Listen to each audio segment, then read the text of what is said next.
তারপর 2 নম্বরে এই যে পুরো শহরটাকে ময়লা করে ফেলছে, এগুলো কে পরিষ্কার করবে? যদি এরা বসে আপনাকে পরিষ্কার করতে আমি বলে দিলাম, আমি আবার আসবো, যদি কোনো ময়লা থাকে আপনার দায়িত্ব এটা পরিষ্কার করা।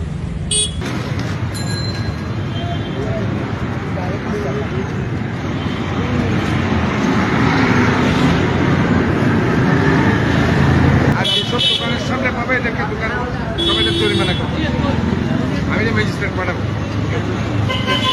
সমস্ত শহরটাকে নোংরা করতেছে।